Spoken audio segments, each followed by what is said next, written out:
Welcome to the next section, Learning Programming in Java, the basics. Okay, we're at the good stuff. We're going to talk about objects, primitives, high precision numbers. Normally, we use those for financial cryptocurrency type operations. What's a class again? Kind of a repeat of what we learned before, but this time in the Java context. Comments, and why you shouldn't believe them. Creating those objects, fields, method arguments and return values. My favorite static keyword. Packages and importing other classes, and your first lab, which you will do on another YouTube video. All right, objects is Java a pure object-oriented language? Question. With a question. Do you care? Answer, no one cares. All right, so Java is based is an object-oriented language as much as it needs to be, and then it's just as much as important for you to understand how to get the job done than worry about some kind of esoteric concepts. Let's talk about some real critical aspects of Java. Primitive types. Java uses primitives like other languages like C and what you might be used to, good old-fashioned int for integers, long, and so forth. These are not classes. All right, so unlike Smalltalk and some other languages, Java has both. It has classes, and primitives. So they're mixed in. Yes, it might be considered a hybrid, but it's really all that you need. Now, like other languages, Java has three sets of statics. It has static fields, static methods, and static classes. We're going to just talk about the first two. There are some wrapper classes for the primitives. That's what makes Java so important to me. It allows you to have the primitives, for those of you who are used to that, and then there's some classes around those numbers, especially if you need to do a lot of math. So basically, Java is a primarily object-oriented language. If you want pureness, head on over to Smalltalk. Here's what I want you to get from this table. It's not to memorize the max and min size of bytes and doubles and all that. Regardless of your platform, Mac, Linux, the PC, your byte sizes will remain the same. That is not always true in some other languages, depending whether big endian, little endian, on Unix or Linux or 34, 64, whatever. The sizes are the sizes. So Java has these sizes for these primitive types. That's how much you can. That's the range for these values, and it's true no matter what the platform. There might be some weird esoteric location or platform where it may not be true, but for your day-to-day life, these are the numbers. You don't have to memorize them. You can look them up in the Java doc, but just gives you an idea that bytes are pretty small, shorts are short, so on and so forth. These are the primitives, and we'll talk about the wrapper classes around these. High precision numbers. Normally, this doesn't get brought up a lot, but most of you will be working in some financial, crypto, or bank industry, and these classes are important because at some point you'll run out of numbers, believe it or not. So Java has big integer and big decimal when you need big giant numbers and big giant precision. So if you need them, you'll know. If you don't need them, you'll also know. But I wanted to point out that they're available. Okay, let's talk about comments. I have an interesting take on comments. One, I don't think they're necessary. They're misleading, and at worst can cause you problems. So yes, there are single line comments, multi-line comments. Here's examples of each one. But did you notice what the problem was? Take a look at the third comment. Has been seen by the vet. And that's a Boolean of is vaccinated. Is that right? The comment is, which one is right? The comment or the code? The answer is, it's always the code. The code is always right. So instead of writing comments, make your variable names correct. Make your variable names self-documenting. Look at the address. That's the owner's address, but it says home. Whose home? Whose address? It's a little confusing. I rather spend much more time writing better variable names, better method names, than writing a lot of comments. The comments, the multi-line comments forget distance in miles. That's a nice sentence. Seems like that's what it should be doing. Does it? Only your test cases will for sure confirm that's what it does. So generally, these are comments. I have had supervisors or other programmers who delete comments once we're done with a sprint. So I don't particularly like these too much, but they're available. I just don't rely on them. I'd rather have you name your methods better and name your variables better. Okay, let's create our first Java objects. I have a class called K9. We'll create the class in the next slide. We'll use the keyword new to create an object of type K9. So in that first line, I have a class with an instance, an object called rover. And in order to instantiate it and not just declare it, I'm going to say equals new K9. Now, I could just have K9, but for this class, I'm allowed to give it a name. So I'm going to call it rover. So look at that. My variable name and the actual name of the class that I use in my constructor, which we'll talk about next, they're the same. That's kind of on purpose. Doesn't have to be, but it helps me determine what variable this is. University. All right, I created a new university. The variable name I'm using is NYU. All right, how do I know it's NYU? I actually don't necessarily. I just have a variable type NYU. So that one is a little different from K9 because K9 has a name called Rover. University is just a university, but the variable is called NYU. Nothing totally wrong with that, but usually when I create my objects, I like to give them an identifier. That's what's nice about the third one. So I have an automobile. The variable name is Ford 150 Love Truck. That's from the license plate. And again, I'm using equals new truck. Wait a minute. How is that happening? Why is there a less explicit class on the left-hand side, and on the right-hand side, I have truck? That we will bring up later. That is automobile as an interface, and truck is a specific class. We will see why that's important in the next couple of slides, next couple of sections actually. Personal computer, that one also has a nice name that determines maybe I'm in a loop and this is just the current personal computer, and that is the tag name for that personal computer. So these are ways to create objects. These are examples. We'll see them in the labs when I create when I have a class and I want to create an instance of that class, allocate some memory for it. Do I need to worry about where the memory is? No, you don't. Don't worry about it. These are the names. These are the ways. And what's the right way? The actual right way depends on how you're going to use it. So these are examples, and we'll get into the details of how to create them in what context in the next couple of slides. What about strings and primitives? I don't see an example for that. Do I do string my name equals new string and then Hugo? No. String is an oddball. String is kind of primitive-ish, but it's not a primitive. You could do equals new string, but no one does that. People will mock you. Primitives. Do I do equals new int? No, you don't. You just declare the int. Java will just do the new behind the scenes for you. You don't really have to worry about it. So, you can do int my age equals 100. You don't have to say new for primitives. What are primitives? Go back a couple slides. So, even though string is a class, technically, it doesn't have to have the new in front of it. It's just that's just a decision they made. It's kind of arbitrary for the language. You don't have to worry about it, but it makes life easier for you. So that's instantiating a class. Okay, let's talk about fields. Now, some folks call them properties or attributes, depending on the language. In Java, it's field. Recall that we can add both primitives and classes as fields to classes. All right, we'll see an example of that next slide.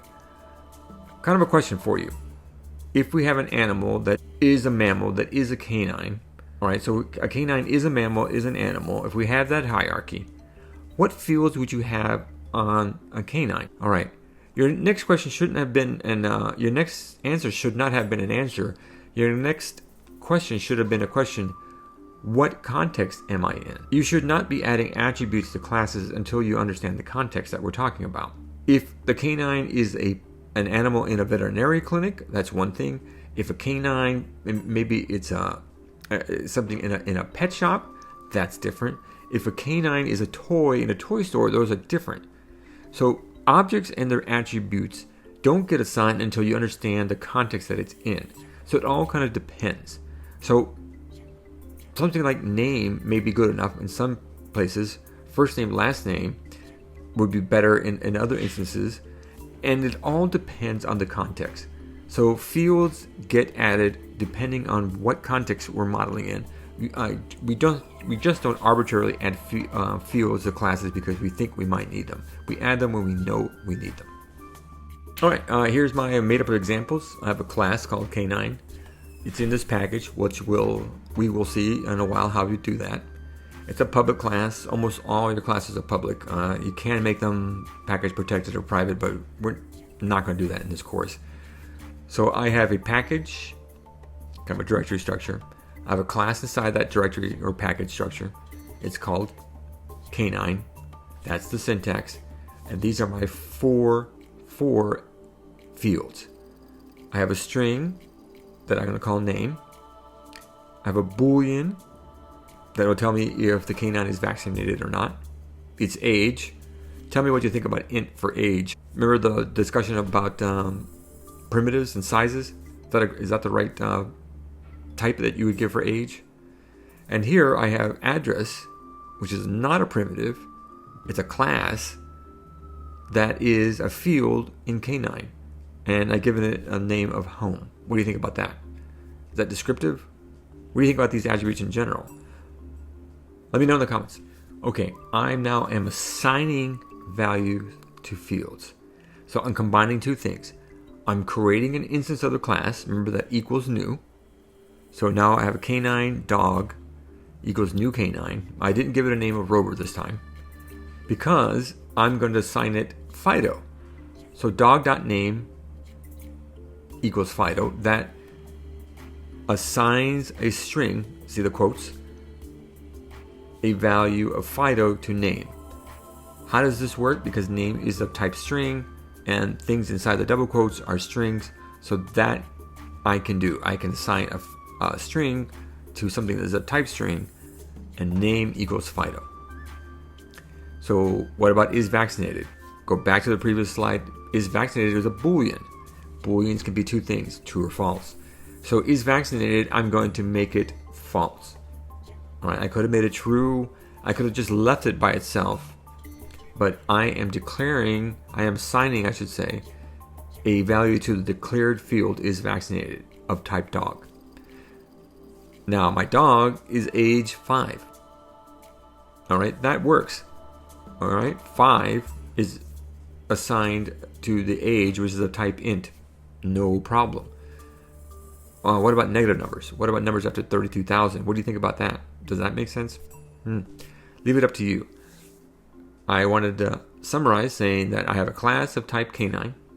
It has some fields, recall them from the previous slide, and now I am assigning values to them. You'll need to do this in the lab. This is just an example of how to do that. When we get to the lab, we'll discuss more. Okay, we're getting good now. We have classes, we have fields.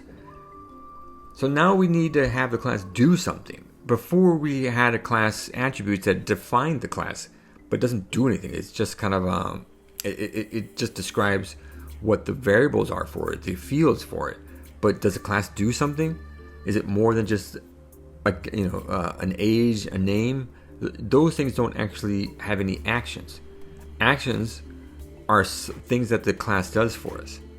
So we're going to give that a specific name in Java. We're going to call it a method. So that's what a class does. These operations are functions a class exposes to its clients. Here's a good example. Calculate area in a method of a rectangle class. Seems reasonable. Well written. Kind of tells you the area. You can kind of guess the algorithm of what it would do. If I'm a rectangle, I can give you my area. How would you know that? Probably two fields, right?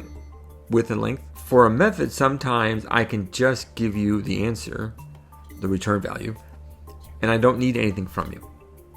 But sometimes, in order to calculate something for you, to process something for you, in order for the method to actually do what it needs to do, when it's being invoked, sometimes I need an argument, and that's what we call it in Java, is something, a primitive or a class that you pass into a method for it to process and then give you a return value. The return value is optional. We don't always have to give one. So you could have a method with arguments and no return value. That's fine. It's like you give me two things and I'll process something, and I don't need to tell you whether it worked or not. I can just do it. A lot of times, mostly, you do have return values. So if a method is invoked, if you ask me to do something for you as a class, and let's say, calculate the area, what do you think calculate area would return? All right. If I had a rectangle class, the return value of calculate area is probably a primitive number. All right. But they don't have to be primitives. They can be classes too. Here's my little method example. This method has, it's a method of a class. It doesn't really matter which class it is, but I have all the pieces of a method. I have the name of the method, hopefully well describing, get distance in miles. I need an address from you in order to determine that, so that's part of my argument. And in return, I will give you back a double. So if you give me the address of where this is starting from, and I know where I am, that's my home address. Remember the field? So if I take my home address and you tell me where you're coming from, I can calculate the distance in miles and give it to you as a double. That I describe in the comments. Remember my comment about comments. Now, how do I implement this? That's just an implementation. I don't bother to put that in there. You could use Google Maps. You could use math. You could just return a hard-coded one. That's your implementation.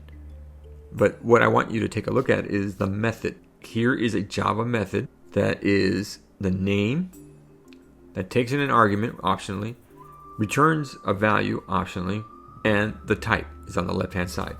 What about the word public over there? For now, let's just use the word public. That is optional, but most times methods are public, and we'll talk about the signature and the visibility in another slide. But for now, let's just keep it as public, which means it's accessible by other objects. So that is a method. Okay, here's an example of quote-unquote getters and setters.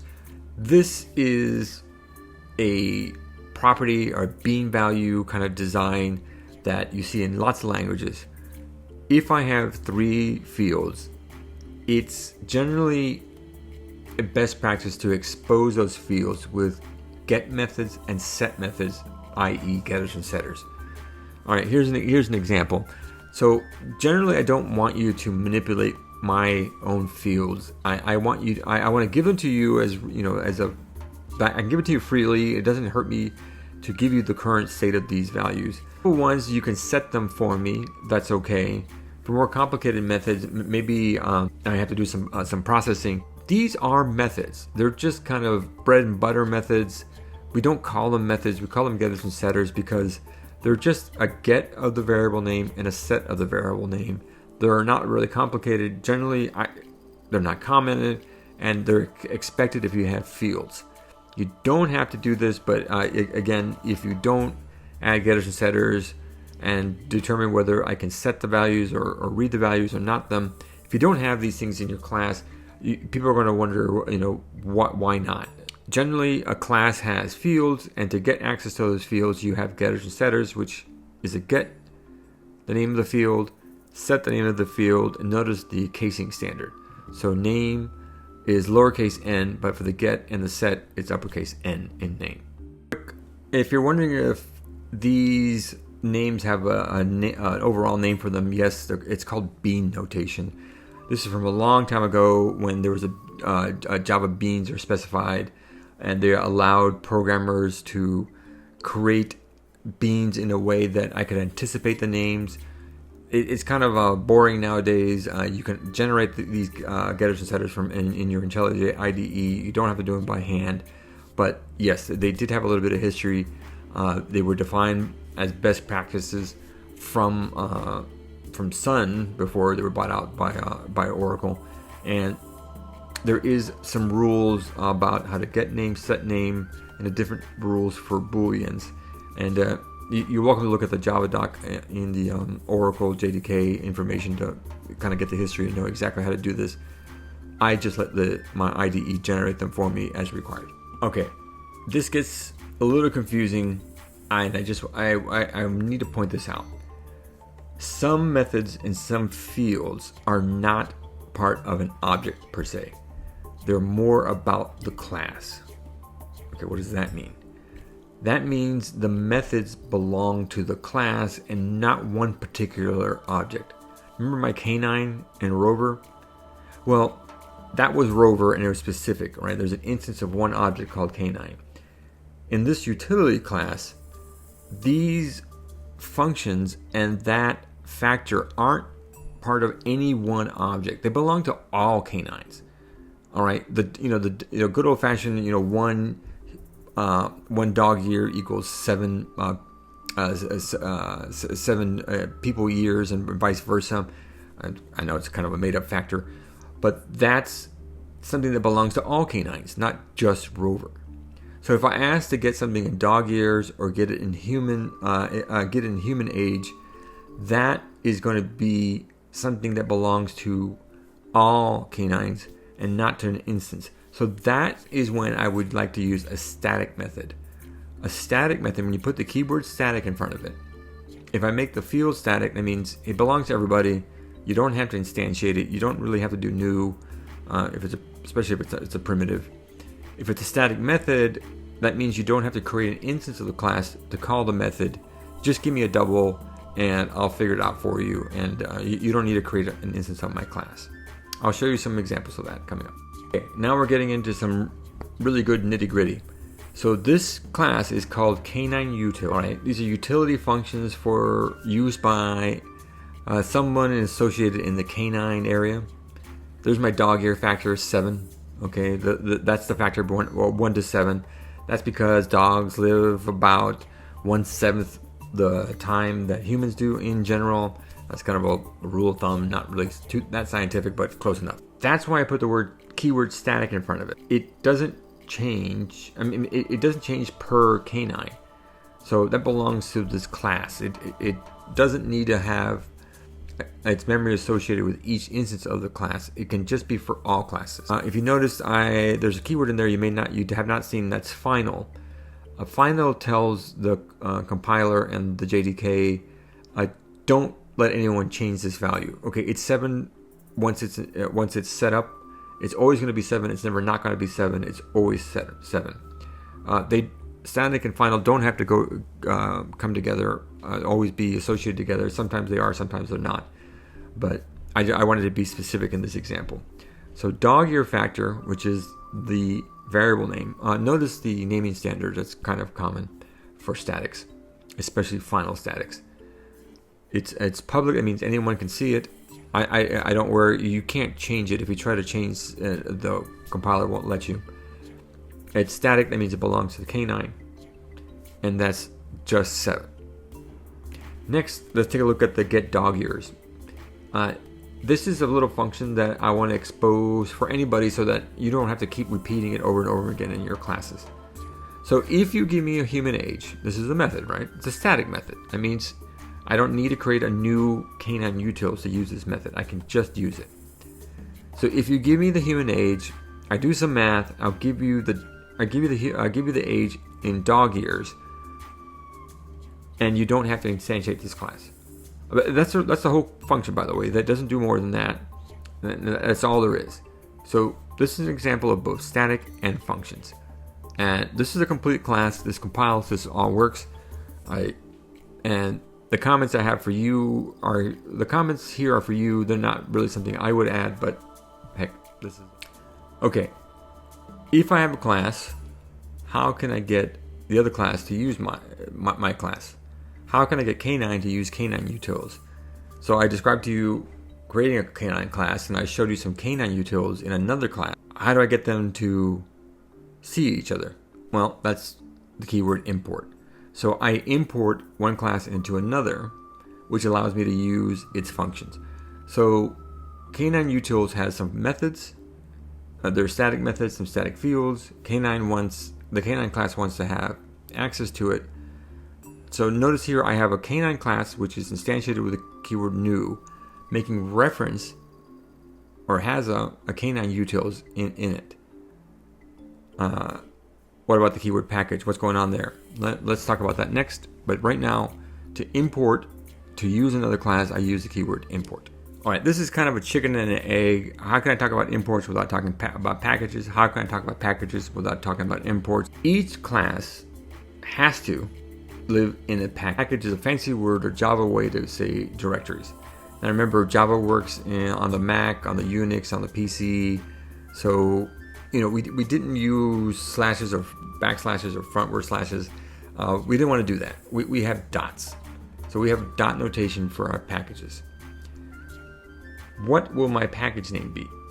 Now, if we all put them in, I don't know, a Java package, could we do that? No, because Java owns that. Oracle owns that Java package names. You're not allowed to put anything in a Java package. What about, what could I use that would be something specific to me? That's why these folks decided to use your domain name as a best practice. That generally is going to be unique to you. So in my case, my domain name, it starts with com.learn programming in Java. And then from there, I can have other dots. I could have the animals package. Then I could have utils packages. I am using packages, fancy word for directories, as a way to package my classes. So I don't have all my classes in the root directory. All right. I'm going to design them in a way, and you'll see later why it's important. I'm going to put certain classes in certain packages, so that way I have a manageable amount of classes I'm looking at the same time. So then later on, I can import classes from other packages into my package. All right, here's the code example. This is from a running class from the lab section. K9 is importing the K9 utils. So take a look at these 3 lines. The first line is always, what package am I in? So I declare myself to be in this package. Now, you could do this package at home. No, it's not going to go out to the internet and say, Hugo already has a package called this, and I can't do that. You can create all the packages you want. You can call your package COM Learning Program Basics in your lab. That's fine. You can call it org or .net or whatever you want. If you ever sell your package or have it on open source, if you have the same package names, there's going to be conflicts. It's going to be a real mess. So we all decided in the community to just use our domain names as part of our packages. So the government has gov.something. Military has mil. It's just the way, not that the military or the government's selling their packages, but it's just easier a way to set up that kind of structure. The next line is how I import a class from another package into mine. So that import is the keyword inside my package that I want to import the K9 utils, but that last part is the class name, by the way. And everything before it is kind of like the directory structure, com.learn programming in java.basics.utils. And the last one is the class name. It doesn't say .class at the end. It just has the semicolon. All right. So this is an example of me, the K9 class being in this package, importing the K9 utils from another package. Following along in IntelliJ, which I hope you are, and you do the labs, this is what it looks like. This is a different way to visualize it. There's the com.learn programming in java.basics. That's the package. And notice that IntelliJ doesn't repeat the packages underneath. It just does the utils. So it could have done this a really long name, but didn't have to. And that's just the way it displays it for you in the IDE. So take a look. K9 in blue, if you're not colorblind, is part of the COM Learning Programming in Java.Basics package. It's a class that lives in that package. There's a sub-package inside that called utils, and that's where the K9 utils belongs.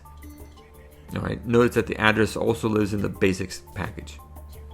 So this is kind of the high level from IntelliJ of how your classes are structured. I wanted to point this out. K9 utils has no idea who's importing it.